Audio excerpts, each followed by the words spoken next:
Oke, puji Tuhan Bapak Saudara, Salam, selamat malam. Malam hari ini kita berjumpa kembali dalam acara online Discipleship.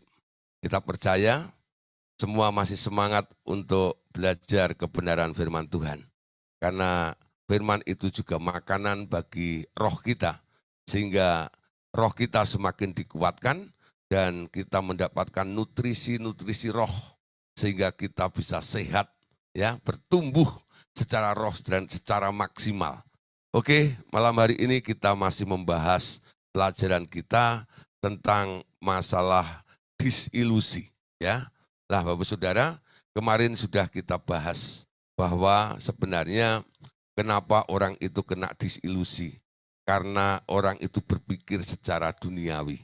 Ya, pikiran duniawi itu kalau dikembangkan terus itu hanya merupakan angan-angan atau cita-cita, dan kalau kita lakukan terus-menerus lalu tidak mencapai, nanti kita akan kecewa. Nah, orang yang kecewa karena angan-angannya itu disebut kena disilusi.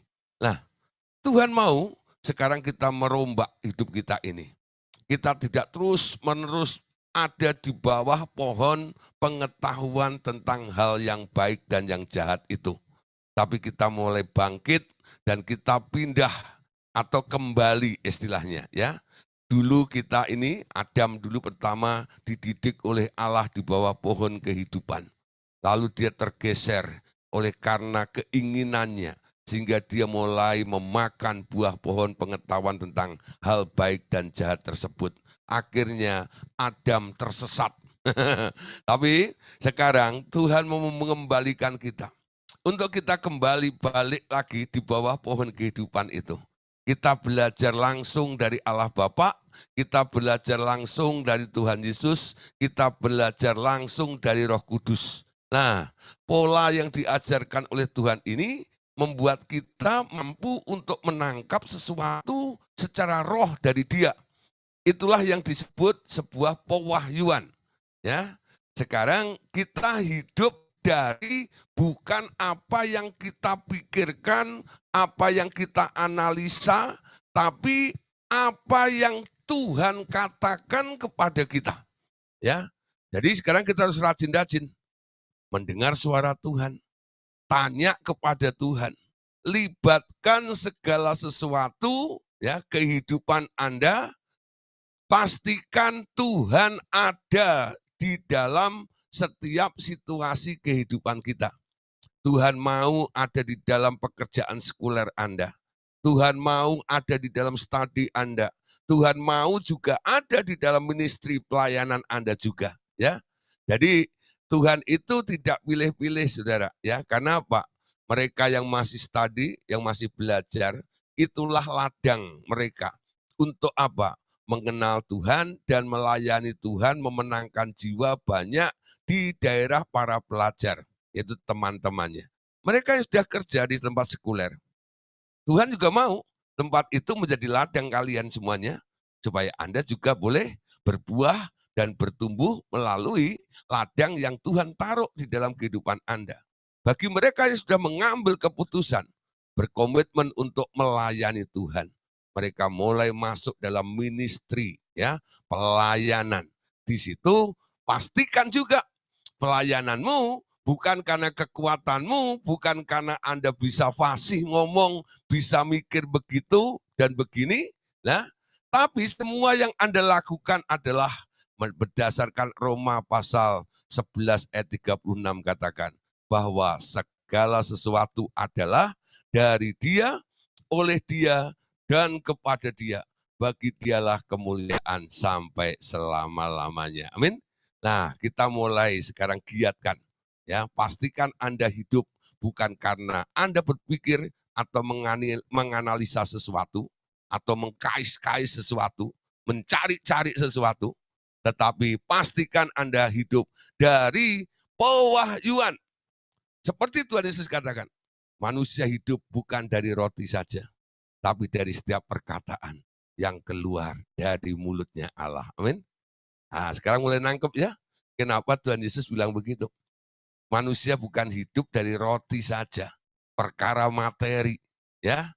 kekuatan mental, jiwa, pikiran Anda. Bukan. Tapi manusia hidup dari firman yang dikatakan oleh Allah atau yang keluar dari mulutnya Allah. Apa kata Tuhan? Apa pesan Tuhan dalam kehidupan kita semuanya ini? Nah, itu paling penting ya, harus terjadi dalam hidup kita. Amin. Nah, Bapak Saudara, sekarang kita perhatikan di sini ya. Nah,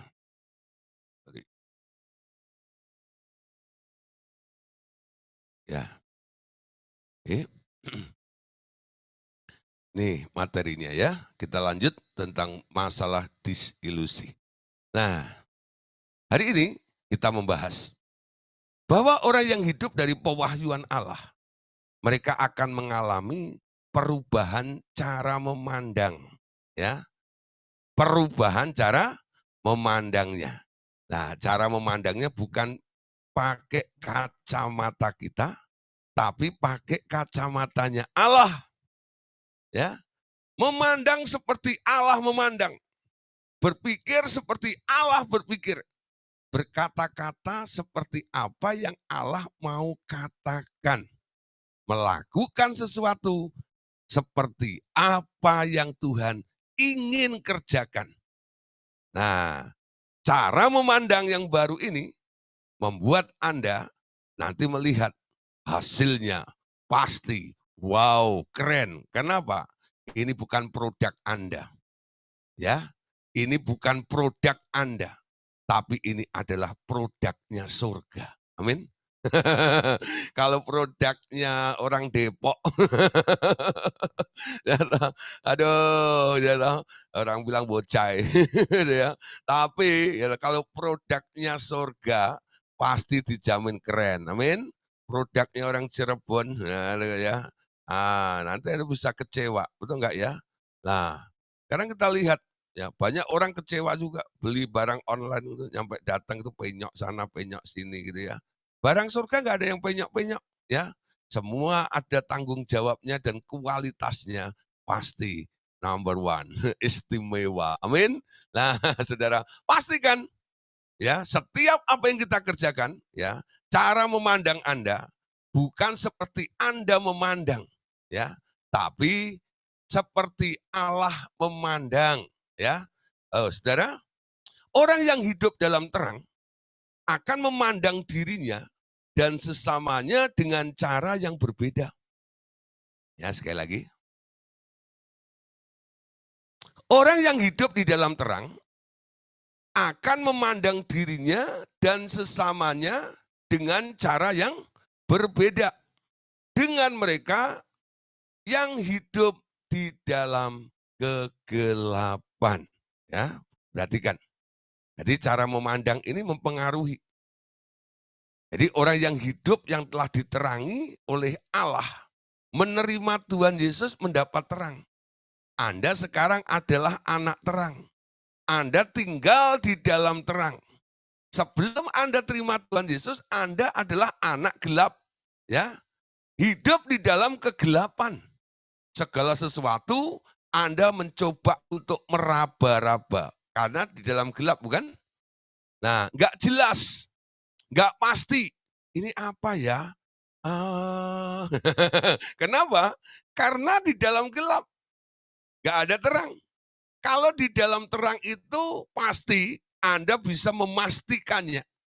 Jadi ketika Anda melihat ya benda tersebut, contoh saya pegang mouse gitu ya. Nah, saya katakan ini mouse ya.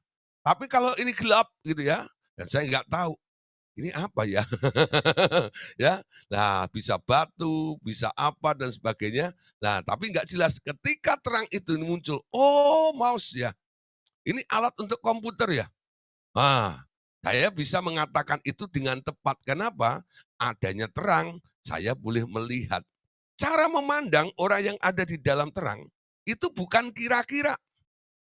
Bukan hasil dari sebuah analisa, bukan hasil daripada sebuah perkiraan. Ya, tapi suatu yang jelas tepat. Betul nggak? Dia tahu persis. Nah, kenapa? Kemarin sudah saya katakan, cari dulu kerajaan Allah dan kebenarannya. Ketika Anda sebagai anak terang, tinggal di dalam kerajaan itu, di situ ada kebenaran. Dan kebenaran itulah yang memerdekakan kita semuanya. Sehingga tidak ada yang menghambat, tidak ada yang menghalangi ya fokus kita, sehingga kita bisa mengerti seutuhnya, mengerti seluruhnya apa yang ada di depan Anda. Amin. Nah, Saudara, sekarang kita lihat, tadi dikatakan, orang yang hidup di dalam terang akan memandang dirinya dan sesamanya dengan cara yang berbeda dengan mereka yang hidup di dalam kegelapan. Sekarang cek, ya perhatikan apa yang sedang Anda lakukan yang terjadi dalam hidup Anda. Hari ini contohnya, sampai hari ini. Ketika Anda melihat orang lain, mungkin itu teman Anda, mungkin itu tetangga Anda, mungkin itu pasangan Anda, suami Anda, istri Anda, atau anak Anda, atau mertua Anda, dan sebagainya. Nah, cara memandang Anda pakai kacamata siapa? Umpama nih ya, Anda punya mertua yang super nyinyir. Pokoknya kalau pagi bangun terus si mertua pasti berkicau gitu ya. Nah, itu ya. Nah, nah gitu ya. Nah, mulai gitu ya. Ya, nanti siang ketemu lagi, berkicau lagi, kalau macam gitu. Aduh, gitu ya. Lalu Anda mulai berpikir, ini orang aneh, orang antik. Nah, Anda berpikir apa tentang orang tua atau mertua Anda? Ya, orang yang hidup dalam kegelapan, dia selalu diliputi dengan kecemasan, dengan kecurigaan, dengan ketakutan, dan yang buruk-buruk lainnya semuanya. Tentang orang yang sedang bereaksi di depan Anda tersebut. Tapi orang yang hidup di dalam terang, beda cara memandangnya. Dia selalu melihat sesuatu itu pasti ada sisi baiknya. Dia nggak melihat sisi buruknya. Walaupun Anda nggak suka, dia ngoceh terus seperti itu. Tapi Anda mulai memetik sebuah hikmatnya. Ya, untung ada mertua saya yang bawel itu. Kalau enggak, saya ini jadi ceroboh. Ya, untung dia tuh selalu ngingetin saya. Betul enggak? Nah, ngomelnya, nyinyirnya si mertua ini, Anda pandang karena Anda memakai kacamatanya Allah dan dari terang Anda melihatnya, Anda bisa melihat sisi baiknya. Betul? Tapi kalau Anda hidup dalam kegelapan, ya Anda selalu buruk pikir ya. Ini nih kapan mati nih, ya. Oh, mati gua akan tenang ya, dunia jadi tenang ya. Bukan saya tok, tapi dunia jadi tenang ya. Yang ketawa ini mungkin betul Pak, betul Pak. Nah, mulai ini contoh yang baik ya. Nah, coba sekarang perhatikan. Nah, jangan doain, harus tetap didoain walaupun dia nyinyir seperti itu. Anda tetap bilang dong, semoga mertua saya ini panjang umurnya. Amin. Lah awet terus dan nyinyir terus di depan saya. Ya, kenapa? Anda punya melihat dengan kacanya mata Allah ya di sini bahwa dia yang banyak ngomong itu ada perlunya. Sehingga Anda waspada, sehingga Anda tertib, Anda tidak pernah lalai teledor. Betul nggak? Karena apa? Selalu ada yang memberikan warning ya. Nah, itu nggak banyak orang yang model begitu. Nah, saudara-saudara, kadang-kadang gini, ya, dua orang kadang punya mertua yang berbeda, ya. Paham? Yang satu mertuanya cuek aja gitu. Tapi yang satu kayak tadi tuh, selalu komentar gini gini gini gini. Gini. Coba nanti ya, kalau mereka itu hidup dalam kegelapan semuanya, dua orang ini, mereka memiliki cara pandang yang berbeda juga ya. Alah, mertua saya ini nggak mau tahu, betul nggak ya? Ya, nggak mau tahu, taunya cuma makan, taunya mau mau dapat belanja aja, taunya gitu, betul nggak? Tetap curiga dengan orang di sekitarnya itu. Yang nyinyir dicurigain, betul nggak? Dituduh, didakwa dan sebagainya. Yang diem diomongin juga. Nah, diem salah, nyinyir salah juga, betul nggak itu? Yang salah siapa? Ya Anda, kenapa ambil anaknya? Betul nggak itu? Ya, berani ambil anaknya, berani terima juga orang tuanya harus.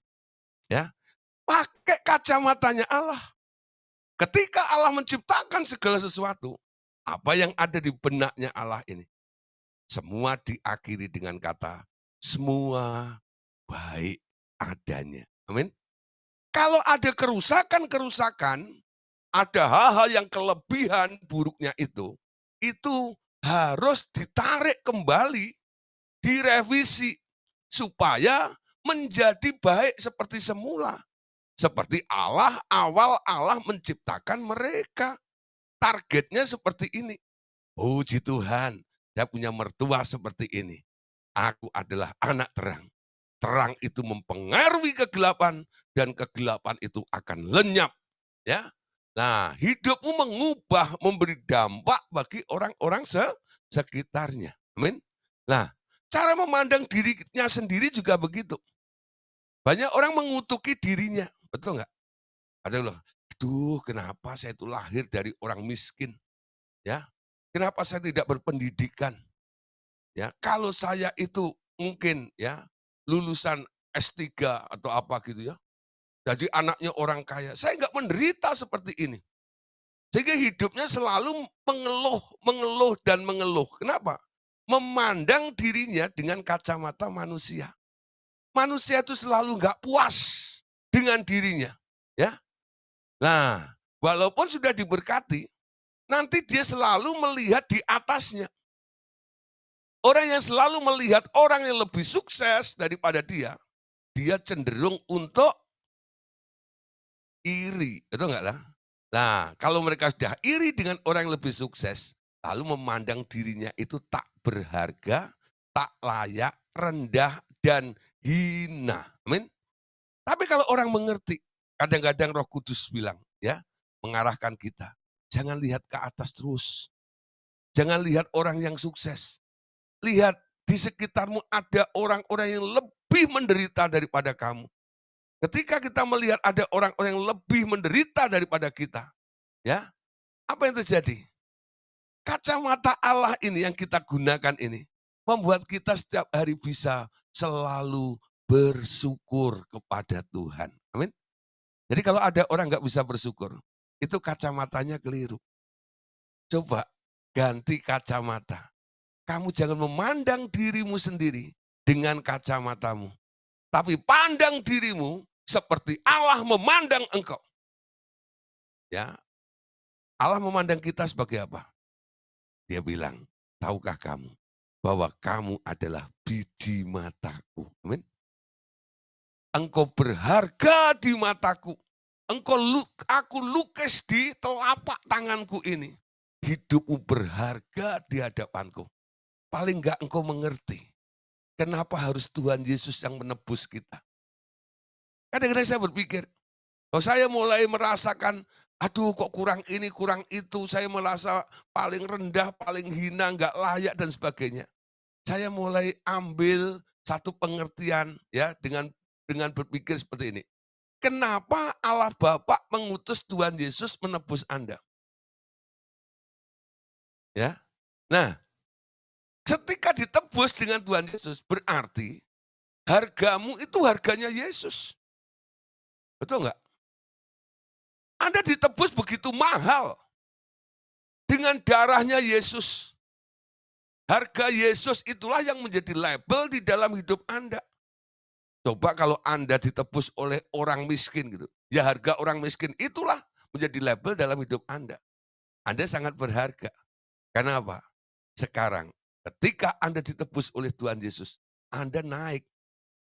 Hargamu adalah harganya Yesus. Amin. Nah, harga yang mahal menebus Anda. Anda bukan orang murahan. Anda bukan orang hina. Anda bukan orang yang sengsara. Tapi orang yang diberkati oleh Tuhan. Amin. Nah, Bapak Saudara, sekarang lihat. Dengan cara memandang yang baru, nanti kita akan menemukan standar yang baru juga. Ya, standar dan ukuran yang dipakai untuk mengukur diri sendiri dan orang lain juga akan berubah. Amin. Standarnya standar apa sekarang? Nah, tadi sudah saya katakan, seperti Allah berpikir, seperti Allah melihat, itulah yang kita pakai sebagai standar ukurannya.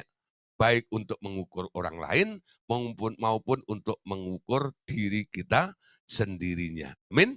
Nah, kalau kita sudah gunakan standar ukuran seperti ini, nanti apa yang terjadi, saudara? Ya, dengan sendirinya nanti, orang tersebut akan merasa canggung bila terus memandang dirinya tinggi lebih dari orang lain. Ya, orang tersebut akan canggung bila terus memandang dirinya ya sombong, angkuh, menghina, merendahkan, egois dan sebagainya. Termasuk juga motivasi hidup akan mengalami sebuah perubahan dan mereka akan menjadi orang yang sederhana, tidak punya ambisi lagi selain mencari yang berkenan kepadanya. Ya, luar biasa ya. Di sini perhatikan, ada satu dampak yang luar biasa. Cara memandang yang berubah, dengan standar yang berubah juga, akan mengubah kita. Paling enggak nanti akan membuat perasaan Anda ini akan canggung memandang diri Anda sendiri. Inilah yang menyadarkan kita. Kenapa saya itu memandang orang lain, saya merasa lebih hebat, saya lebih pinter, saya lebih kaya, ya. Sehingga Anda menjadi orang yang sombong, angkuh, dan suka menghina, merendahkan orang-orang di sekitar Anda.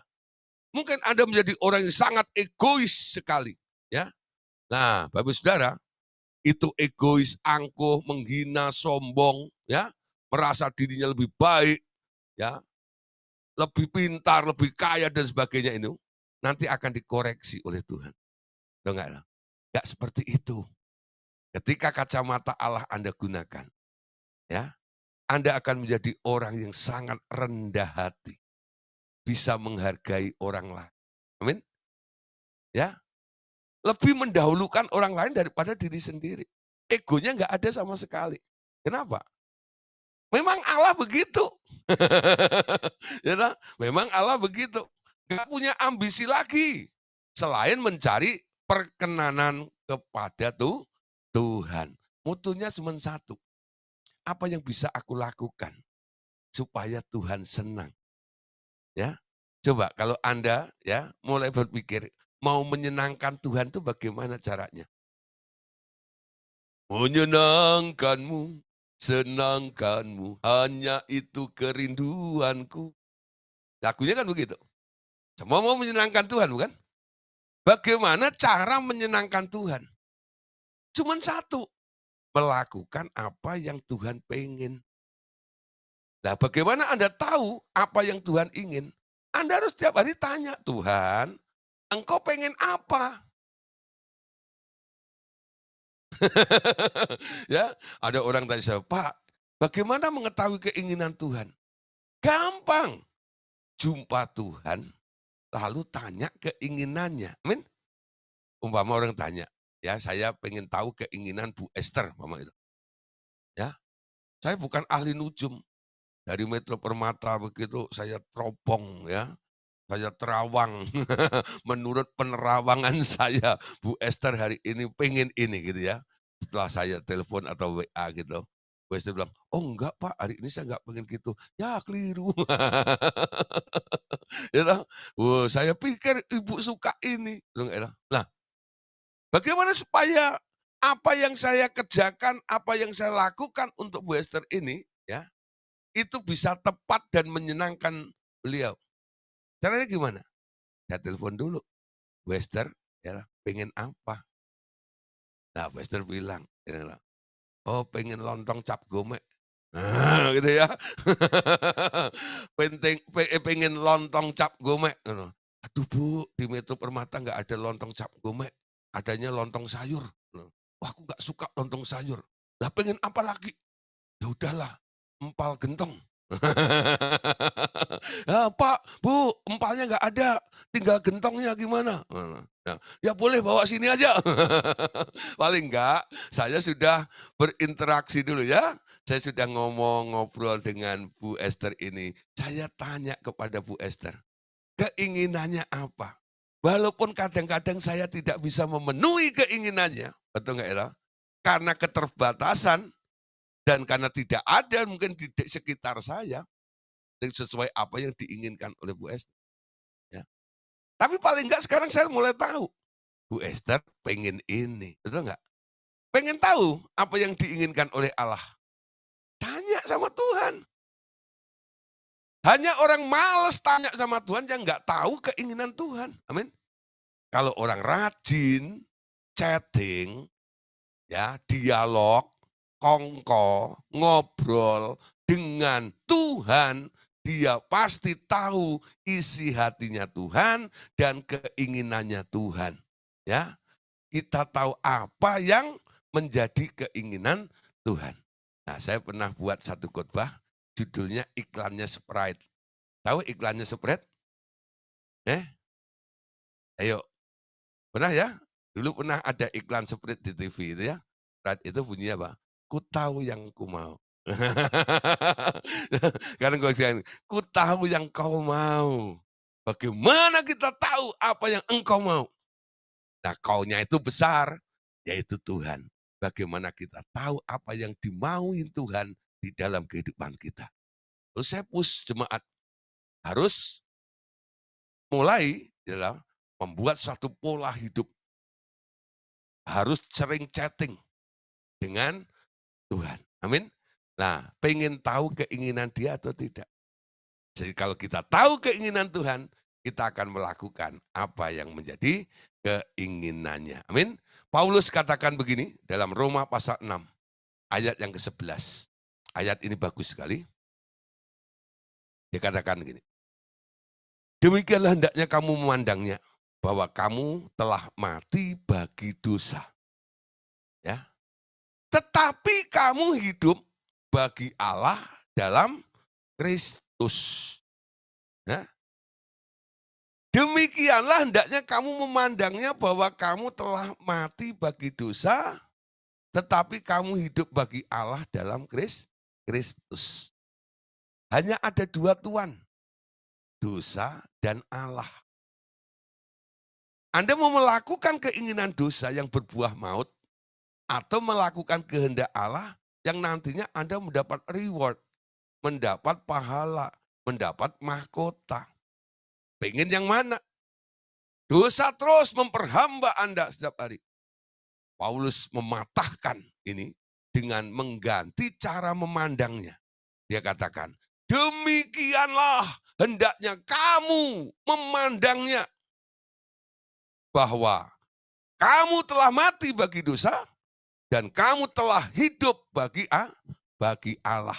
Amin. Jadi hal memakai kacamata ini itu bukan tergantung Allah, tergantung Anda. Amin.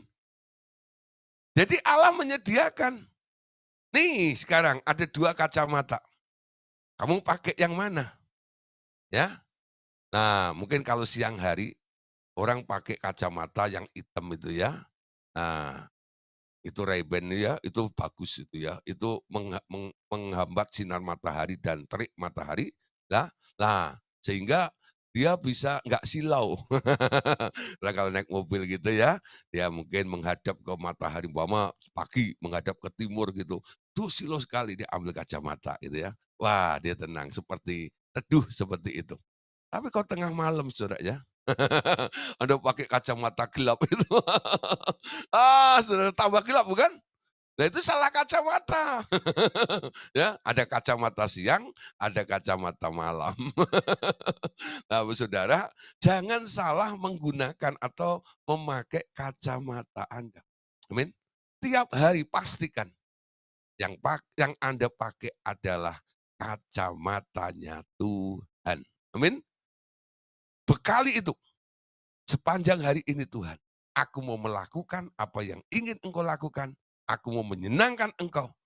Berbicaralah terus Tuhan. tuntun aku, arahkan aku Tuhan, bicaralah kepadaku, perintah aku. Anda boleh ngomong begitu dalam doanya. Doa itu jangan melulu minta-minta terus. Oh Tuhan berkatilah saya, oh Tuhan jagai rumah saya, oh Tuhan juga jagai kucing dan anjing saya. Wow, semuanya Tuhan disuruh-suruh terus gitu. Ya. Nah, mulai kapan Anda berdoa yang lebih baik lagi? Ketemu Tuhan, bukan perintah-perintah Tuhan. Tapi mulai, Tuhan, aku mau Engkau perintah. Aku sudah terlalu lama perintah-perintah Engkau Tuhan untuk memuaskan dagingku, memuaskan jiwaku, memenuhi kebutuhanku. Padahal itu sudah Engkau jamin 2000 tahun yang lalu. Hari ini aku mau berubah Tuhan. Ya, aku tidak akan memerintah-merintah Engkau. Tapi biarlah Engkau memerintah di dalam hidupku. Aku mau melakukan apa yang ingin Engkau lakukan. Amin. Buat slogan yang baru. Jumpa Tuhan bukan kolokan dengan Tuhan. Tapi Anda sebagai prajurit yang siap untuk mengemban tugas yang diberikan oleh Tuhan kepada kita semuanya. Itu artinya Anda memandang dengan cara pandang yang baru. Amin. Nah, Bapak Saudara, ayat berikutnya, perhatikan. Dalam 2 Korintus pasal 5, ayat yang ke-16. Ketika orang memiliki kacamata yang baru, Paulus berkata, ya, 2 Korintus 5:16, sebab itu kami tidak lagi menilai seseorang juga pun menurut ukuran manusia. Dan jika kami pernah menilai Kristus menurut ukuran manusia, sekarang kami tidak lagi menilainya demikian. Ya, nah, Bapak Saudara, ada perubahan, betul? Kenapa? Menemukan sebuah ukuran yang baru, ya, cara memandang yang membuat ukuran yang Anda pakai bukan ukuran manusia. Dia katakan tidak menilai seorang juga pun menurut ukuran manusia. Amin. Tapi menurut ukuran Kristus, ya. Nah, Saudara, ada orang itu kadang-kadang ya kalau melihat orang lain gitu ya. Orang yang mungkin hidungnya pesek umpama gitu ya. Ada orang hidungnya pesek itu ya. Nah, nanti Anda kadang-kadang itu hidung atau tembok ya. Ngomong enak banget gitu ya. You know? Masa hidung mepet. Itu napas kamu nggak susah. Ada saja di benaknya itu untuk ngebully orang itu, betul nggak ya? Nah, nanti kalau ada orang hidungnya mancung banget gitu loh, itu boros tuh, gitu loh. Ya, hidung lubangnya gede banget gitu ya. Itu oksigen berapa itu yang dikeluarkan terus tuh, ya tahu nggak? Yang pesek Anda Anda apa, Anda hina, yang mancung juga belum begitu ya. Nah, itu kadang-kadang orang memandang seperti itu. Nanti kalau ada orang jelek, ih orang kayak begitu, gitu ya. Ya, udah jelek dijelek-jelekin lagi, tambah jelek pula dia, betul nggak ya? Nah, tapi kalau Kristus beda, Saudara. Melihat orang berdosa, melihat orang yang sudah jatuh, ya, ketimpa tangga pula, dia tidak injak orang itu, tidak. Tapi selalu kacamata Tuhan itu bilang apa? Aku mau bangkitkan orang itu. Supaya dia bisa bangkit, dia bisa berdiri tegak. Amin. Selalu pengen memulihkan orang lain itu loh. Pengen memperbaiki orang lain. Ya. Nah, bukan menghina atau mencela, bahkan mencela orang itu masalahnya sendiri, biarin gitu. Dia nggak peduli siapa yang salah, ya enggak. Pokoknya ketemu dengan Tuhan, kalau ada kekeliruan, ada yang salah, dia mau, aku mau memperbaikinya, aku mau menjadi sahabatnya. Anda lihat, sahabat Tuhan Yesus selama di dunia, siapa? Pemungut-pemungut cukai, ya, orang-orang berdosa. Sampai orang-orang Farisi bilang, ini anak Allah katanya. Ini katanya turun dari surga. Sahabatnya model begitu. Tapi Yesus berkata, aku datang diutus. Betul nggak? Betul nggak? Nah, untuk siapa? Bukan orang benar. Tapi orang-orang yang berdosa. Untuk apa? Membuat mereka pulih kembali. Cara memandangnya seperti itu. Orang Farisi merasa suci dirinya. Dia tidak mau menyentuh si pelacur itu. Tapi Tuhan Yesus ubah si pelacur itu menjadi penginjil. Betul nggak? Satu kampung selamat. Gara-gara apa? Tuhan Yesus mau ngobrol dengan dia di sumur Yakub itu. Hatinya Tuhan seperti itu. Cara memandangnya. Semua orang nggak mau ketemu, jijik dengan perempuan Samaria itu. Tapi Yesus justru menunggunya di situ. Untuk apa? Untuk mengubah hatinya. Ya, ini orang punya potensi. Potensi ngumpulin orang. Sudah terbukti. 5 laki-laki dikumpulin loh. Hah? Walaupun awalnya dikumpulin untuk kepuasan dirinya. Betul nggak ya? Tapi itu merupakan skill juga yang dilihat Yesus. Betul nggak ya? Semua orang bisa kumpulin orang nih. Nah, ini nih talenta ini. Ini kalau diubah hatinya, dia bisa kumpulin banyak orang. Daya tariknya ada, ya. Kayak magnet dia ini. Buktinya laki-laki nempel juga sama dia. Ini nanti kalau hatinya berubah, yang nempel itu nanti akan ketularan, ya. Nah, dikasih mata air di dalamnya oleh Tuhan Yesus sehingga dia bisa mengalirkan aliran-aliran itu kepada orang-orang di Samaria. Sehingga mereka semuanya, satu kampung itu bertobat semuanya. Luar biasa ya. Cara yang memandang yang baru, membuat orang lain berubah. Dia nggak pernah menghina orang. Ya. Nah, coba sekarang mulai lihat. Cara memandang Anda masih pakai cara yang lama atau sudah seperti Tuhan. Ya, cara memandang yang baru. Amin. Nah, buat standarnya, saudara. Ya, di dunia ini ada 2 standar. Standar hukum Taurat dan standar anugerah.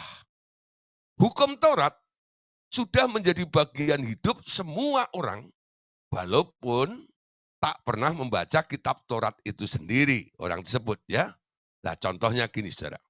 Dalam diri seseorang itu pasti muncul rasa keadilan, ya, untuk menuntut keadilan, menuntut hak dan penghormatan. Itu adalah bagian dari aturan-aturan Taurat yang sudah ada di dalam hati setiap orang. Di situ nanti akan muncul ada yang tersinggung, ada yang marah, ada yang geram, ada juga unsur balas dendam yang sangat menghabiskan energi. Nah, way out-nya harus bertobat. Karena dengan bertobat dan rela untuk melepaskan semua tabiat daging itu, orang akan beralih ke dalam hukum anugerah. Amin. Nah, saudara, hukum anugerah dan hukum Taurat. Ya, kekuatannya hukum anugerah itu memberi, ya. Kayak seorang ibu itu, sampai makanya ada lagunya. Kasih ibu kepada beta, ya. Tak terhingga sepanjang masa. Hanya memberi, gak harap kembali, ya. Kenapa? Duitnya pas. Jadi beli duitnya pas ya nggak ngarap kembali. Ya, kasih ibu kepada dia. Hanya memberi, tahu nggak ya? Itu hati ibu. Ya, coba jadilah orang tua yang lebih murni. Ya, kita ditugaskan untuk merawat, untuk membesarkan anak, betul nggak ya? Nggak usah berharap gini loh, ya. Ah, ini aku jadiin besar, ya jadiin sukses. Nanti biar dia bisa memelihara aku di hari tua. Gak usah berpikir seperti itu. Hari tuamu Tuhan yang akan memelihara tetap, ya. Mungkin juga melalui anak Anda. Tapi Anda jangan terlalu berharap seperti itu. Ada beberapa orang yang kecewa dengan anaknya ketika dia sudah menjadi orang hebat, ternyata dia lupa dengan orang tuanya. Dia kecewa, dia marah, dia kutukin anaknya juga. Fatal akibatnya. Tahu nggak? Ya. Nah, siapa yang salah? Dua-duanya salah, saya bilang. Anak nggak tahu diri, ya enggak?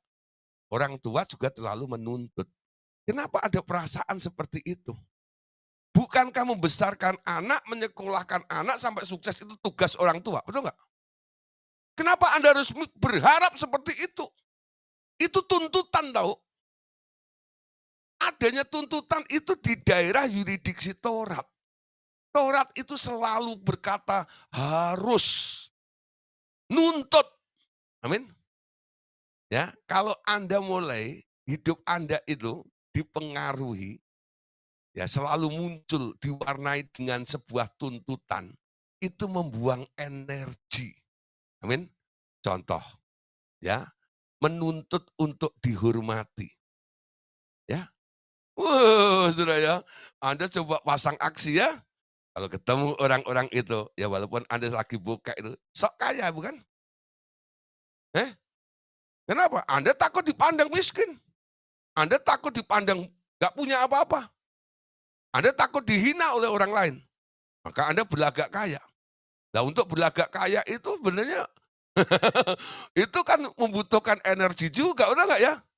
Nah, ya cara jalannya, bajunya itu. Kalau nyetrika baju aja sampai 3 jam gitu, supaya licin kayak itu garisnya kayak silet gitu ya. Orang nyenggol gitu, ah, kegores. Enggak dong.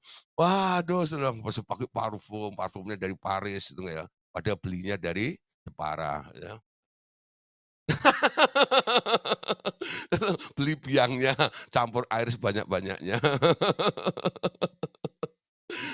Itu Saudara ya, ada orang mempertahankan pengen dihormati, pengen dihargai, ya, itu dia buang energi, ya. Tapi kalau orang nggak menuntut, saya nggak peduli orang mau hormati saya, nggak apa-apa. Itu hatinya siapa? Hatinya Tuhan Yesus. Tuhan Yesus pernah berkata gini, "Aku tak perlu hormat dari manusia, asal aku bisa menyukakan Bapa, itu cukup bagi." Amin. Ayo yang masih pengen dihormati, banyak tuntutan ini, banyak tuntutan itu, gitu ya. Nah, nanti kalau udah dihina, terlalu hina dan sebagainya, nanti dia pengen marah. Marah itu bentuk pelampiasan tuntutan juga. Dia berkata, semut aja diinjak gigit, apalagi gua tonjok dia nanti. Gua marah, gua omelin juga. Itu bentuk tuntutan juga, ekspresinya seperti itu. Ya, di dalam hukum Taurat, itu selalu berbau tuntutan. Jangan menuntut. Amin. Nah, mengalah itu indah. Ya, mengalah itu indah. Bukan berarti mengalah itu parah, bukan. Kalau Anda mau lihat pembelaan Tuhan, buang tuntutan di dalam hidup Anda. Lalu Anda mulai mengandalkan Tuhan. Tuhan, ya, itu istilah Ahok itu Gusti mboten sare. Tahu nggak? Tuhan itu tidak tidur, ya. Dia pembelaku. Amin. Ya nanti dia akan membela Anda, ya. Kebenaran itu harus dimunculkan juga seperti itu. Nah, nanti akan ada orang tersinggung, marah, geram, balas dendam itu buang energi semuanya, ya. Sebenarnya itu adalah kepuasan daging. Nah, kita harus mulai mau bertobat supaya kita tidak terus hidup di daerah tuntutan itu. Tapi kita rela untuk hidup di dalam anugerah. Anugerah itu memberi, ya, memberi kesempatan orang lain lebih daripada Anda. Memberi hormat lebih dahulu, ya. Sebelum orang itu memberi hormat kepada Anda. Tak peduli Anda atasan. Sekarang beda dengan dunia ya. Atasan harus dihormati oleh anak buah ya. Jadi kalau anak buah belum kasih hormat, atasan diem aja. Nah, tapi Tuhan Yesus beda. Dia sapa murid-muridnya lebih dahulu. Sebelum murid-muridnya menyapa dia. Ya. Dan Tuhan Yesus tak pernah tersinggung juga walaupun disebut hantu juga. Betul nggak ya? Pernah nggak Yesus disebut hantu? Pernah. Betul nggak ya? Hantu, hantu. Waduh, itu keterlaluan. Betul nggak ya? Jangankan disebut hantu, gitu nggak? Anda disebut gajah, itu aja Anda marah kok, betul nggak? Padahal benar juga badan Anda segede gajah. Kamu kok gemuk sekali kayak gajah gitu ya loh. Anda bisa marah, betul nggak ya? Apalagi disebut hantu, gitu loh. Nah ini pangfui. Hantu. Betul nggak loh? Yesus nggak marah kok, betul nggak? Nah, Baru muridnya Yohanes tahu, itu bukan hantu, tapi itu Tuhan. Hah, baru mereka ngerti, ya. Tapi Yesus bilang, "Hati-hati loh, aku kok bilang hantu." Dia nggak nuntut, reputasinya seperti itu. Karena dia datang, sudah membuang ya semua tuntutan-tuntutannya. Aku datang untuk melayani. Saya itu kadang-kadang heran melihat slogan-slogannya Tuhan Yesus. Aku datang bukan untuk dilayani, tapi datang untuk melayani. Amin. Itu yang membuat Yesus gak punya tuntutan untuk dirinya sendiri. Tapi beda saudara ya. Kalau menyangkut tentang Bapaknya, dia belain mati-matian. Kenapa dia marah ketika bait suci itu dibuat untuk jual beli. Itu bukan urusan tentang egonya dia, bukan. Dia bilang apa? Kenapa rumah Bapakku?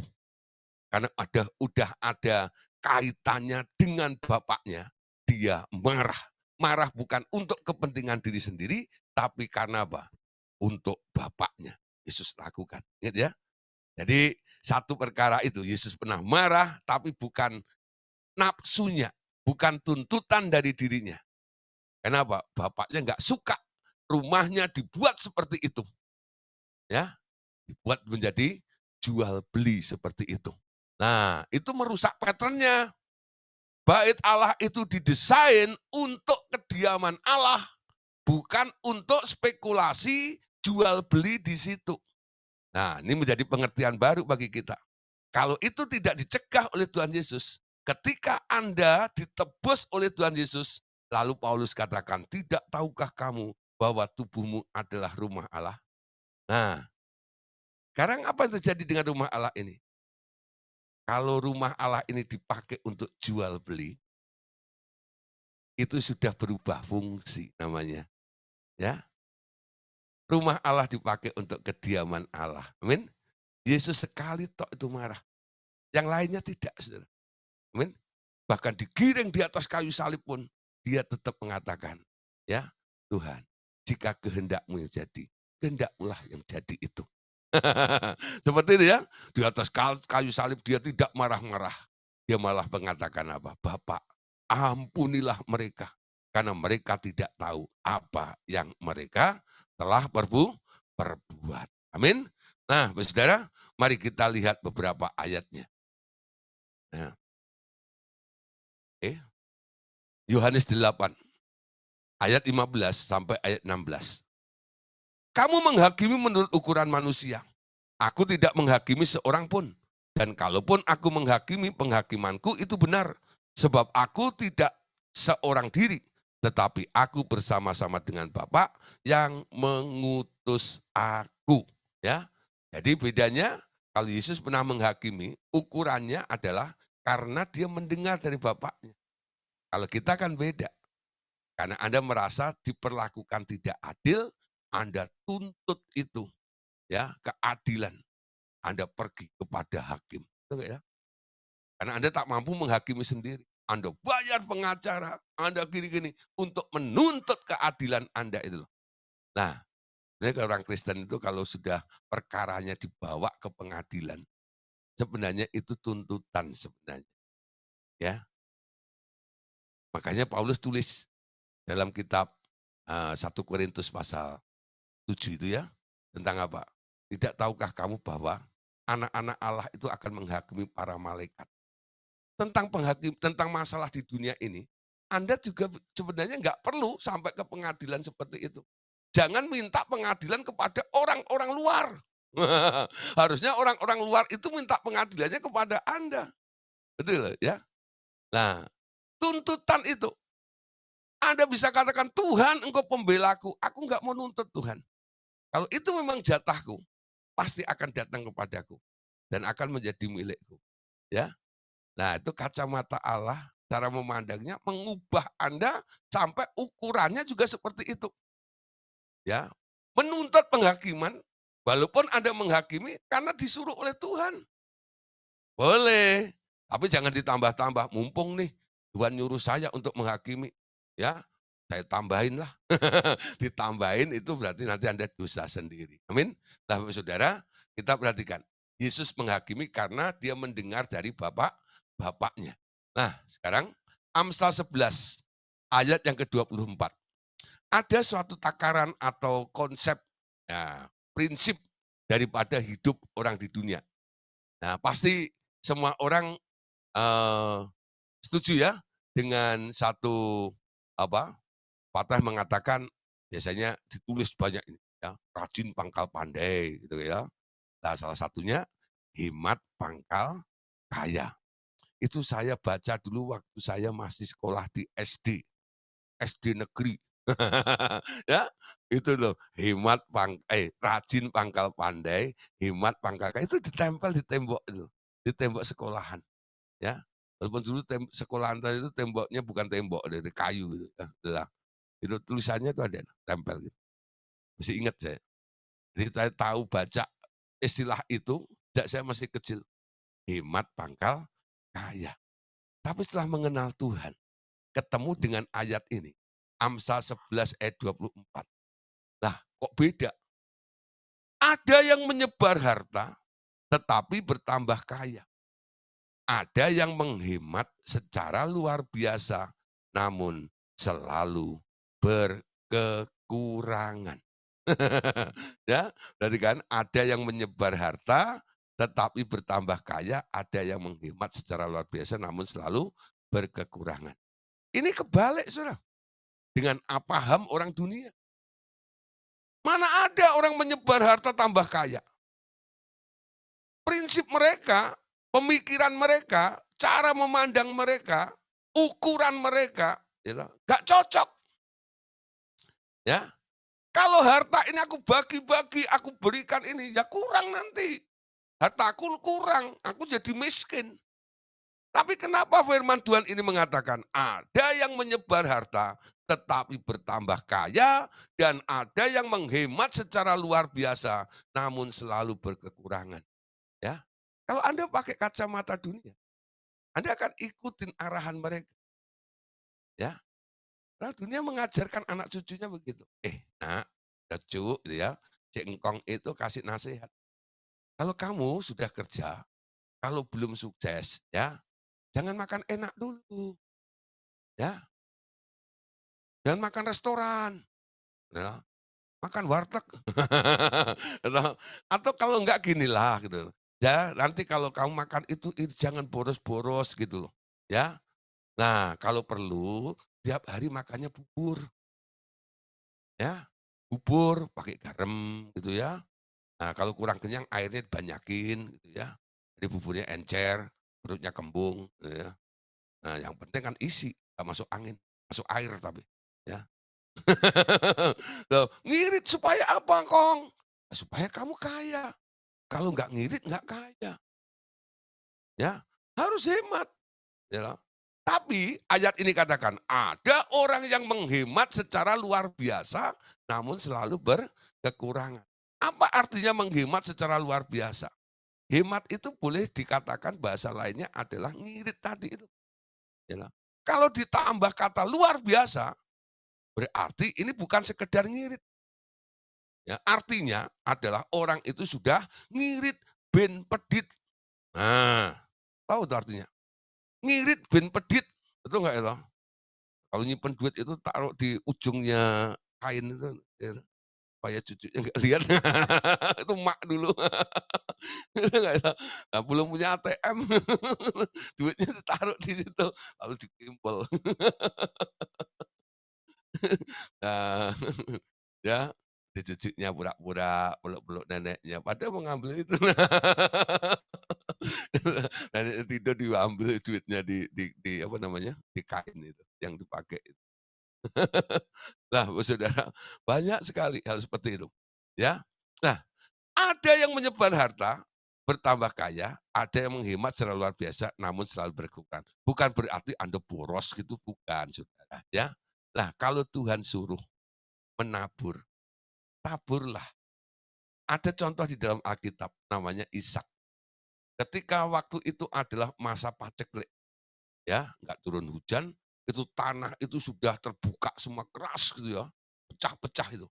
Nah, itu semua benih kalau ditanam di situ pasti mati. karena nggak ada airnya.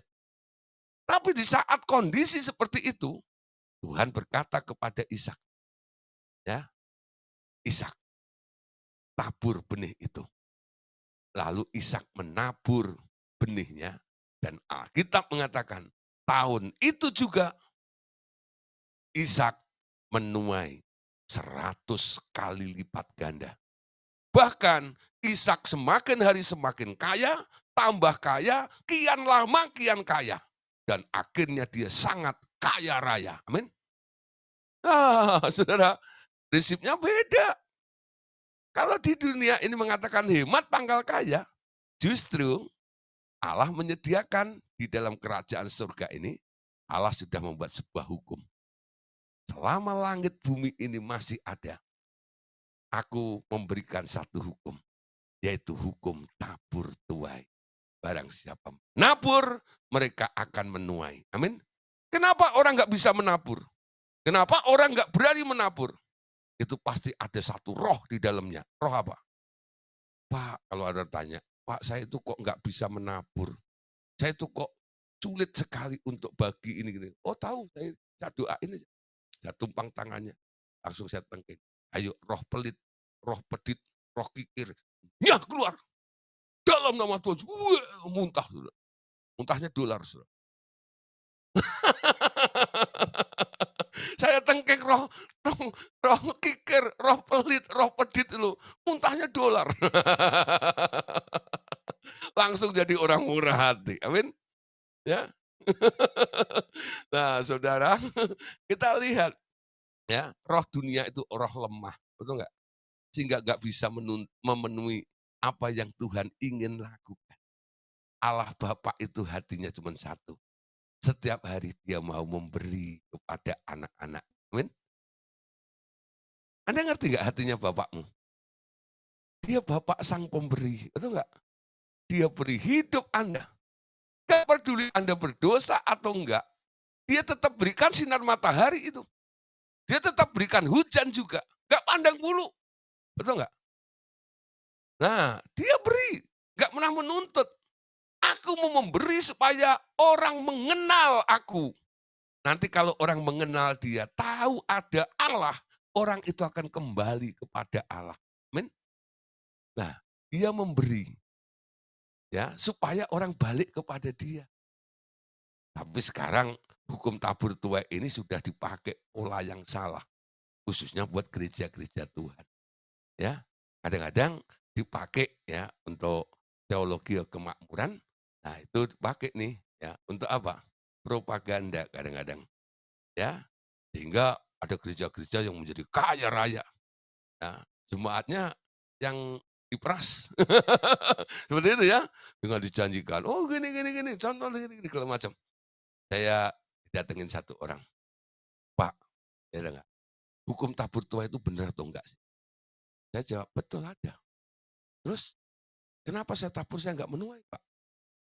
Saya jawab, "Kamu nabur atas dasar apa?"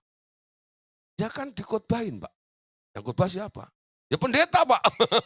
Lah, masa Pak Ustadz? Ya pendeta lah, Pak. Terus motivasinya khotbah apa? Ya itu yang saya nggak tahu, Pak. Ya, karena saya nggak terlalu dekat dengan dia. Nah, cuman saya terpengaruh. Lalu ketika Pak Pendeta khotbah, saya pengen, Pak. Nah, ini sudah ya, ada dua kesalahan.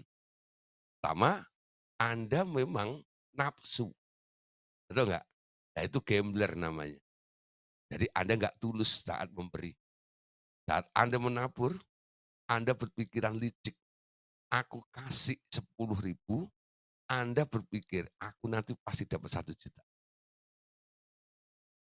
Ya, memberi dengan tulus. Hal Anda menuai berapa, kapan, ya itu nanti tugasnya Tuhan. Anda nggak usah berpikir sampai ke situ. Kalau dia suruh Anda untuk memberi, Anda beri saja.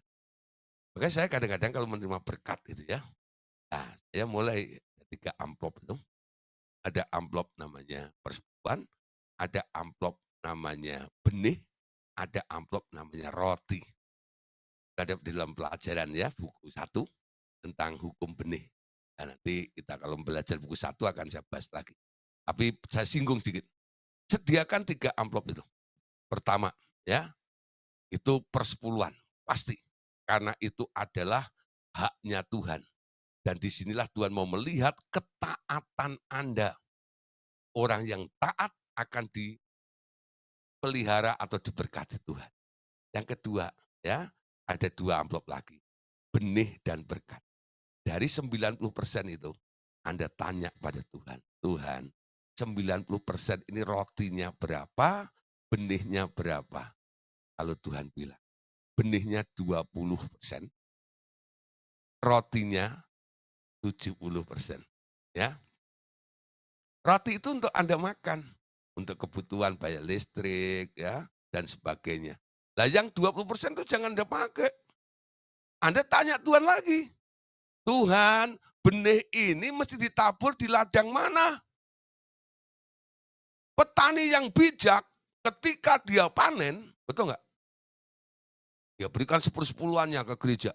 Kasih ini satu ikat atau satu karung gabah gitu. Kasih Pak Pendeta.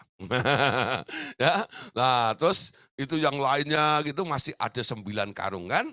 Dan satu karung udah dikasih Tuhan Bapak gitu. Nah, Anda lihat saudara, ketika dia dia panen begitu, dia nggak makan semuanya tidak. Ada yang disimpan, nanti ditaruh di atap itu ya. Kalau ditanya, "Lah itu kok nggak diseleb kenapa?" Jangan, itu buat benih nanti. Nanti kalau sudah musim menanam, kita nggak usah cari benih, aku udah punya benihnya. Betul nggak? Setelah sawah digarap, garap, dia ambil itu, taruh, tabur di ladangnya. 6 bulan lagi dia panen lagi, saudara. Nah itu petani bijak. Nah kalau Anda orang bijak, Anda mengerti, ya.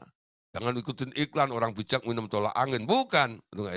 Nah, orang bijak bisa memisahkan antara roti dan benih. Amin. Dan benihnya enggak diciak, enggak dimakan. Tanya ladangnya mana. Jadi kalau Tuhan bilang, tabur ke pelayanan pedesaan. Kasih itu.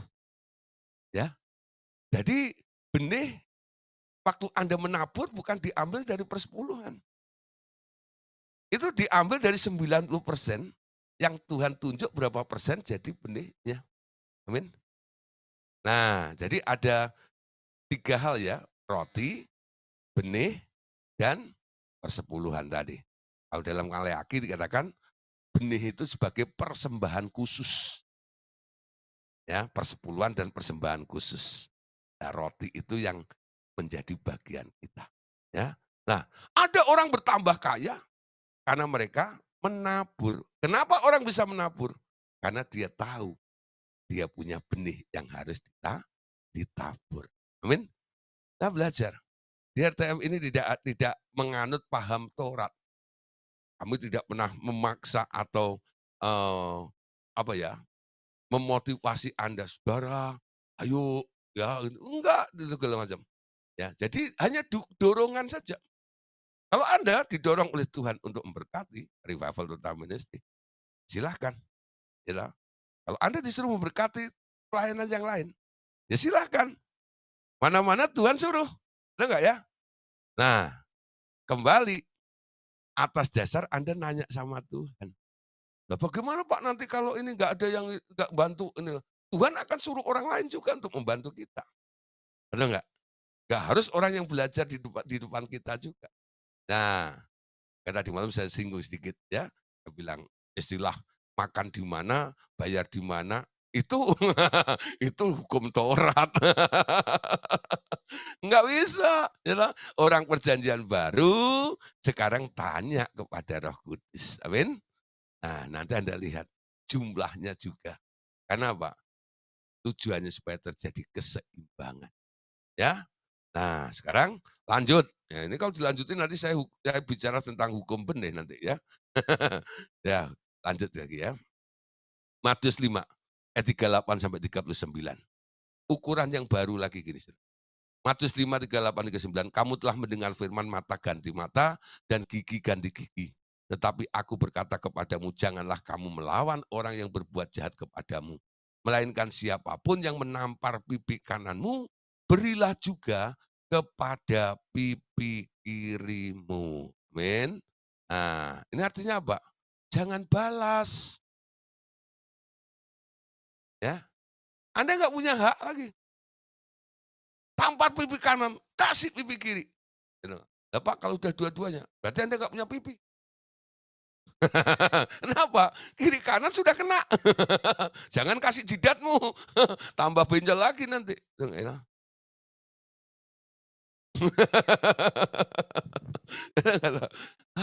Pak ya. Lah, mulai belajar nih ya, rela mengalah di situ. Nah, Saudara, ketika hukum yang baru ini muncul, diberikan kepada Anda, nanti akan terjadi perbenturan, ya, perbenturan pikiran. Nah, nanti akan terjadi perbenturan pikiran. Nah, Allah Bapa berkata begini, perhatikan anakku, ya, perhatikan anakku, sebuah pikiran yang terluka tak bisa disembuhkan dengan sebuah argumentasi atau berdebat, hanya oleh perkataan bijak yang memulihkan pikiran yang luka itu. Ya, Bapak Saudara perhatikan, perdebatan, tuh nggak tahu. Ini sebenarnya kan argumen, tuh nggak ya? Nah, argumen ini sebenarnya adalah dua pendapat yang sedang dipertahankan. Merasa benar, merasa benar. Satu hari Tuhan ajar saya. Dulu saya, ya, kalau waktu masih baru lulus sekolah Alkitab itu, wah saudara bilang, adu ayat, adu ini kalau macam, wah itu paling seneng. Ya enggak? Adu argumentasi menurut saya, menurut ini, menurut itu. Apa yang saya baca ini dan itu. Wah itu saya munculkan semuanya. Nah satu hari ketika saya sudah masuk ke Jakarta, ya tahun 94 itu, satu kali saya gabung juga dengan satu persekutuan. Sebut namanya. Persekutuan itu, lah di situ itu sebenarnya banyak orang-orang yang punya posisi di perusahaan yang cukup bagus. Ada dari Bank Pelita, ada dari Bank Andromeda, pada waktu itu masih ada bank itu ya. Nah, terus ada bank, apa itu, pokoknya banyak-banyak, ada manajer, ada segala macam itu loh. Nah, itu ada di situ semuanya. Nah, terus satu kali kita ada pelayanan ke Nusa Kambangan.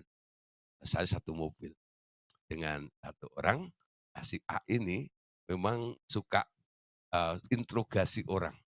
Nah, dia lihat saya ikut Revival Total Ministry ya, dia tahu dengan pengajarannya tentang roh ini dan itu, nah dia mencoba gini ya, mancing saya untuk berargumen. Nah, saya tanya masalah dom, ya orang mati, barang tumpas dan sebagainya. Nah, saya mengerti nih maksudnya. Ya, saya mau dipojokkan, mau digiring opini untuk sana seperti itu. Nah, toh dia gini, dia tanya itu ya, lalu, saya cuma diem aja gitu ya, terus heeh, ya gitu segala macam. Dia tuh lama-lama sebel sama saya gitu, "Gideon," bilang gitu loh, "kamu kayak si Herman tuh loh." Ada satu teman saya itu dia suka bantah, "Kalau saya ngomong begini, ngomong gini, gini. Ya pokoknya saya suruh suruh mempertahankan argumen saya seperti gitu ya. Nah walaupun itu sebuah kebenaran. Saya tahu tapi orang ini sebenarnya bukan sedang mencari kebenaran, tapi dia sedang mencari pembenaran. Tuh nggak lo? Saya nggak ladenin ya. Lalu dia bilang gini, ya, "Kamu kenapa diem seperti itu?" Lalu saya bilang, "Percuma saya jelaskan, karena kamu tidak cari kebenarannya." Ya, debat kusir seperti ini, ujung-ujungnya kamu bakal nggak ngomong dengan saya, ya. Kenapa? Semakin runcing, saya marah, kamu marah, saya bilang. Ya gituin. Paham ya Saudara? Semakin runcing nanti perdebatannya. membuat kamu emosi, saya juga emosi. Ya, persahabatan kita yang baik begini nanti akan rusak gara-gara saya mempertahankan argumen ini. Dan kondisinya seperti itu. Dia cuma ketawa. Gitu. Ya sudah, kayaknya nggak terusin ya. Tapi dari sini saya mulai menangkap, ya. Mulai saat itu, nggak tahu kenapa, gitu nggak. Kalau ada orang mulai mau tanya tentang pelajaran pengajaran RTM begini, lalu Roh Kudus memberikan satu signal, ini orang nggak perlu dijawab. Saya bungkam. Tapi kalau ada orang pengen tahu tentang pengajaran ini, saya rela menjelaskannya walaupun 1-2 jam. Ya, dan selesai saya nggak minta kolektor, enggak. Saya nggak ngedarin kantong kolektor juga enggak gitu ya. Udah, yang penting saya bisa menjelaskan kepada dia, ya. Jadi artinya apa? Saya mau menjelaskan kepada orang yang siap untuk menerimanya. Kalau orang itu enggak siap, percuma. Lalu Tuhan ingatkan, ingat tuh ayat, ya, jangan buang mutiara ke kandang babi, ya. Itu mutiara yang indah, yang elok. Nanti diinjak-injak dan kamu dikejar-kejar. Oh gitu ya? Oke. Ingat ya, bagi yang suka argumen, bagi yang suka berdebat, stop malam hari ini. Biasanya kalau ketemu keluarga gitu ya. Mulai nih ya. Petak, petak. Nah, telurnya berapa itu? Sana bertelur, sini bertelur. Betul nggak ya? Ya, tapi kalau di dalam kelas seperti ini, Kak saya sedang mengajar, ada orang tanya, saya harus mempertahankan pengajarannya, betul nggak? Saya bukan cari menang sendiri, tidak. Beda, ya. Ingat ya, jadi kalau ada orang tanya tentang pengajaran dan dia nggak setuju dan sebagainya, saya nggak bisa mengalah di sini. Kenapa? Ini sebuah pengajaran yang sedang kita bahas bersama-sama. Nah, ini hal yang berbeda. Tapi nanti kalau Anda ketemu orang lain seperti itu, ingat tuh, jangan membangkitkan pertengkaran. Amsal pasal 15 ayat 18. Nah, baca baik-baik. Amsal 15:18. Si pemarah membangkitkan pertengkaran, tetapi orang yang sabar memadamkan perbantahan. Amin. Ya, saya sampai hari ini sama mantan manajernya Bank Pelita itu masih baik. Bener nggak? Coba kalau hari itu saya berdebat runting, ya, saya putus hubungan dengan nyamuk. Nah, saudara, saya tetap menjaga seperti itu. Ya. Nah, sekarang lihat Amsal 17 ayat 14. Apa? Ya. Memulai pertengkaran adalah seperti membuka jalan air. Jadi undurlah sebelum perbantahan mulai. Ayo, ya. Baca baik-baik. Sebelum perbantahan mulai, mundur. Nanti Anda dibilang apa? Ih cemen, gitu aja nggak berani, kalah lu. Betul nggak ya? Nah, Anda mundur bukan Anda berarti kalah. Betul nggak? Anda sedang tidak mau membuka jalan air. Betul nggak ya? Yaitu sebuah pertengkaran itu. Mundur sebelum perbantahan itu mau mulai. Kadang-kadang saya cuma katakan nih, ya sudah, kalau kamu belum bisa terima, ya nggak apa-apa. Ya, saya tidak maksa. Ya sudah, mungkin jalan pikir kita masih berbeda saja. Oke ya, ya, oke. Belajar seperti itu ya. Mundur sedikit, ya. Nah, oke, berikutnya ya. Amsal 18 ayat 6.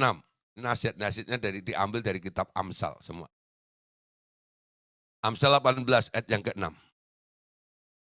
Bibir orang bebal, ya, bukan bibir tebal bukan ya. Bibir orang bebal menimbulkan perbantahan dan mulutnya berseru meminta pukulan. Nah, ini parahnya nanti gitu ya. Ada yang mulai senyum nih, karena ngalami mungkin ya. Nah, bibir orang bebal menimbulkan perbantahan dan mulutnya berseru meminta pukulan. Nah, Anda tahu ya, biasanya gitu, gara-gara ngomong argumen gitu, nanti ada yang kena pukul, "Cias!" gitu ya. Nah, ya gara-gara mempertahankan argumennya tadi, bantahan terus, ya. Gak heran banyak juga nih ya, istri-istri itu ya, yang kena bogem mentah dari suaminya kadang-kadang gitu. Kenapa? Ya gitu kadang-kadang gitu loh. Wah, diem baru gitu loh. Loh, wah, loh datang ke pendeta, "Masa ditonjok sama suami saya? Emang saya samsak, Pak?" Bilang gitu ya. "Kalau ngomong kenapa?" "Iya, Pak, dia itu kan gini-gini." "Saya ngomelin, Pak," segala macam gitu. Nah, pendeta bilang apa? "Ya pantas kena bogem." Kenapa? Orang bibir orang bebal menimbulkan perbantahan. Kamu bebal sih gitu ya. Coba loh, ikuti nasihatnya Petrus ya, istri-istri enggak adalah bagaimana untuk mengubah suaminya. Bukan dengan omongannya ya, tapi dengan perhiasan yaitu yang kelakuannya itu loh. Nanti suaminya akan berubah, bertobat dengan sendiri ya. Mulai. Ya, dengan sesama juga, jangan sampai Anda kena bogem gitu ya. Nah, karena apa? Bibir orang bebal menimbulkan perbantahan dan mulutnya sedang berseru minta dipukul itu. Kata si Amsal. Nah, saya percaya laki-laki di sini nggak ada yang mukul, amin. Kecuali kilap. Gitu ya. Nah, saya coba sekarang lihat Amsal lagi. Nah, ini banyak sekali Amsal ya. Amsal 20 ayat yang ketiga. Terhormatlah seseorang jika ia menjauhi perbantahan, tetapi setiap orang bodoh membiarkan amarahnya meledak. Amin. Nah, mau jadi orang terhormat di sini? Bagaimana menjadi seorang terhormat? Jauhi perbantahan. Ya, nah, orang bodoh membiarkan amarahnya meledak. Amin. Nah, bagian terakhir dalam hari ini lagi. Sekarang kita punya tugas yang baru, ya, adalah menaklukkan benteng. Benteng apa? Benteng keangkuhan, ya. Manusia itu selalu begitu. Daging itu sombong, daging itu angkuh, maunya menang sendiri, maunya yang enak, ya. Nah, mengapa beberapa orang membangun benteng-benteng dan membuat banyak argumentasi dan memegang pendapat tertentu dan meninggikan diri melawan Allah. Kenapa? Ya, itu karena mereka puas dengan dirinya sendiri, membangun pendapat tentang kemampuannya sendiri, dan mengira mereka dapat berdiri di atas kaki mereka sendiri. Amin. Nah, saudara, jadi terlalu pede. Siapa di sini yang suka pede? Oh iya Pak, saya suka pede. Apa itu? Persekutuan doa. Bukan maksud saya. Pede itu percaya diri. Ya, dengan memakai kacamata yang baru, cara memandang yang baru, tidak lagi pakai hukum Taurat yang selalu diisi dengan tuntutan, tapi masuk dalam hukum anugerah ini. Sekarang Anda tidak pede lagi, Anda jadi PY, bukan peyek. Apa itu PY? Percaya Yesus. Bukan percaya diri. Percaya Yesus. Percaya pada Yesus itulah untungku. Amin. Dia hiburkan hati yang susah. Nah, percaya Yesus. Ya. Nah, jadi banyak orang merasa puas dengan dirinya, membangun pendapat tentang kemampuannya sendiri dan mengira mereka dapat berdiri di atas kakinya sendiri. Nah, sekarang lihat, kenapa sebegini Saudara? Allah Bapa berkata begini.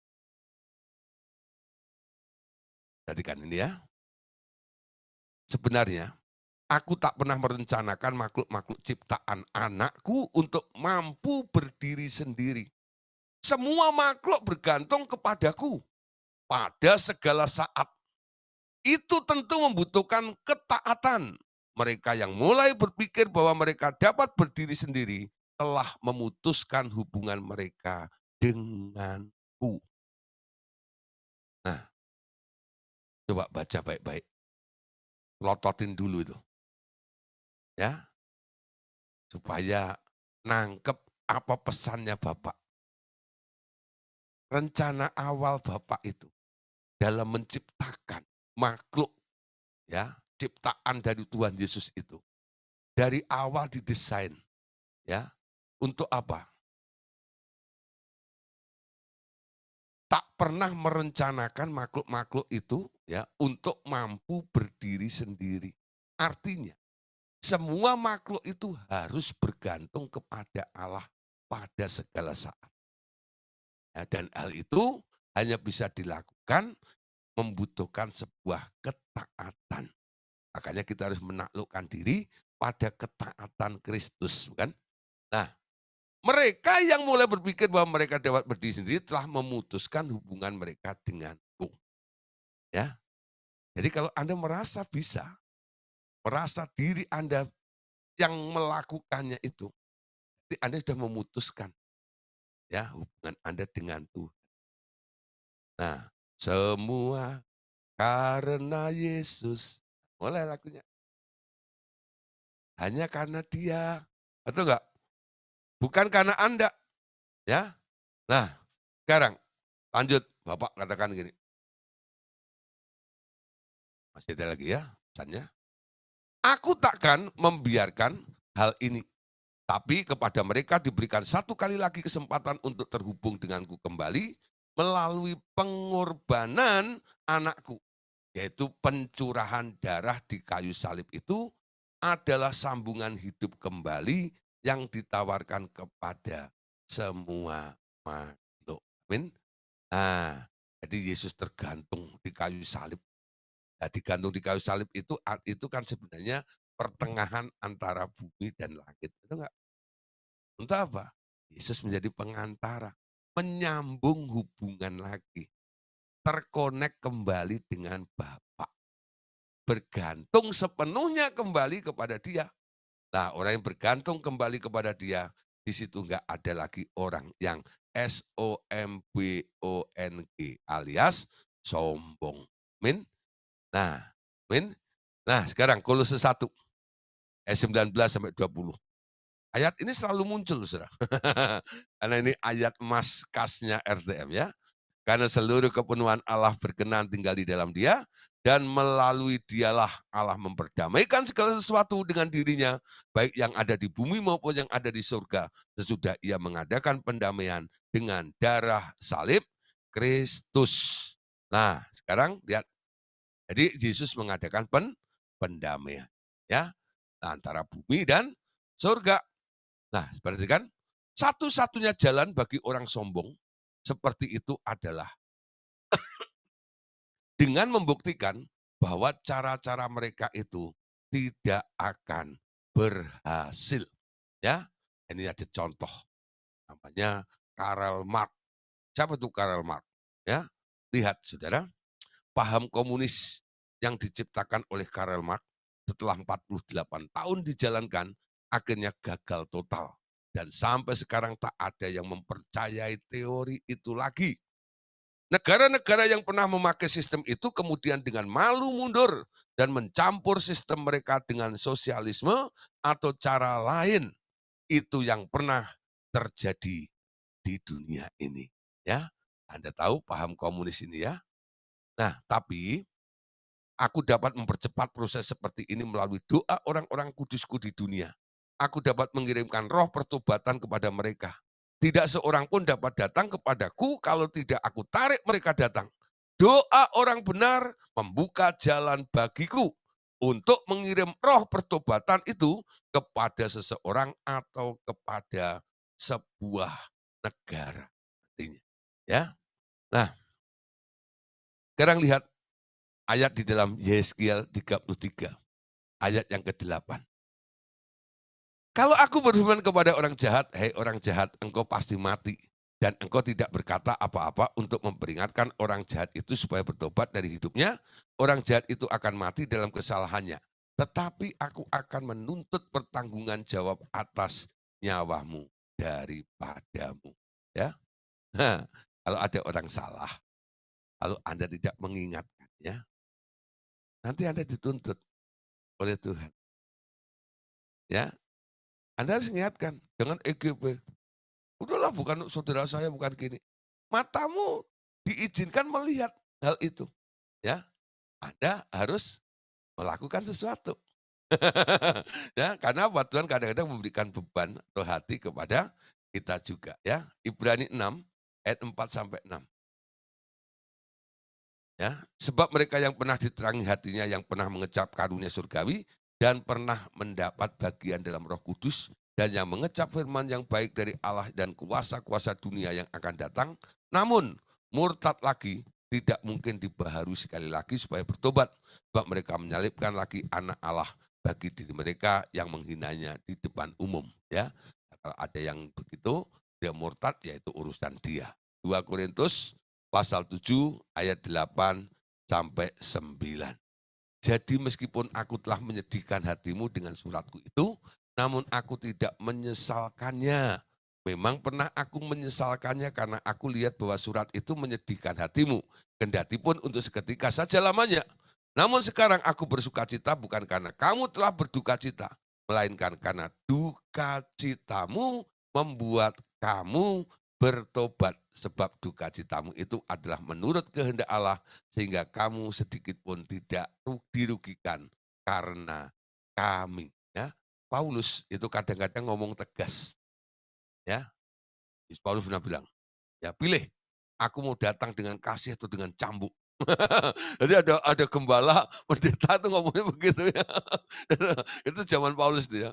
Kamu pilih, aku datang dengan cambuk atau dengan kasih. Nah, nah, jadi Paulus tuh kadang-kadang ngomongnya begitu.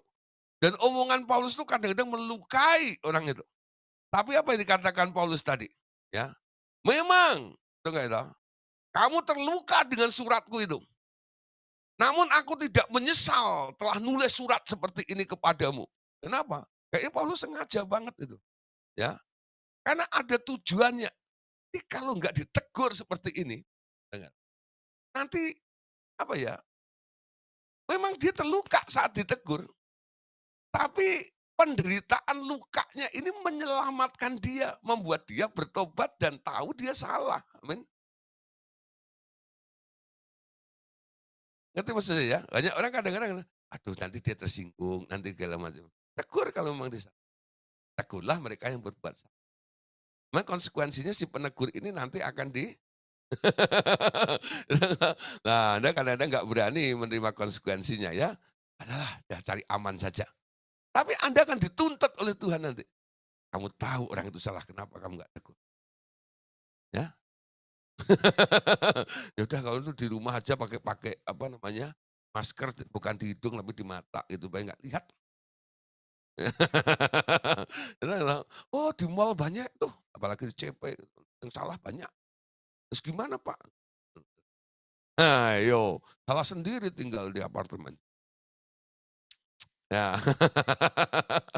Ya, yang suka pergi ke banyak kerumunan ya melihat banyak orang. Kalau yang pergi ke hutan hanya lihat monyet dan gajah, men, ya. Oke, sekarang perhatikan, ya. Duka cita menurut kehendak Allah akan menghasilkan pertobatan. Paulus dengan tulisan-tulisannya yang berisi teguran kepada orang Korintus telah membangkitkan duka cita di antara mereka. Namun, ya, di sini, aku dapat membuat duka cita seperti itu juga dengan berbagai cara yang lain. Doa orang kudus di bumi akan membuka jalan bagiku. Amin. Nah, harus ada orang-orang yang mau berdoa, punya hati seperti itu. Amin. Nah, Bapak Saudara, malam hari ini pelajaran tentang disilusi sudah kita selesaikan. Ya, saya percaya semuanya kita akan terus tetap untuk belajar kebenaran-kebenaran firman Tuhan ini dan percaya semuanya bahwa firman ini yang akan terus memberikan satu pengertian dalam kehidupan kita. Saya mengharap ya dengan 3 sesi tentang disilusi ini, harapan kami adalah tidak ada orang yang kena disilusi. Ya, tidak ada yang kecewa. Mulai berubah. Kita bukan hidup dengan cita-cita angan-angan kita. Mulai hidup dengan pewahyuan. Rajin-rajin chatting dengan suara Tuhan. Amin. Tuhan Yesus memberkati kita semuanya. Amin.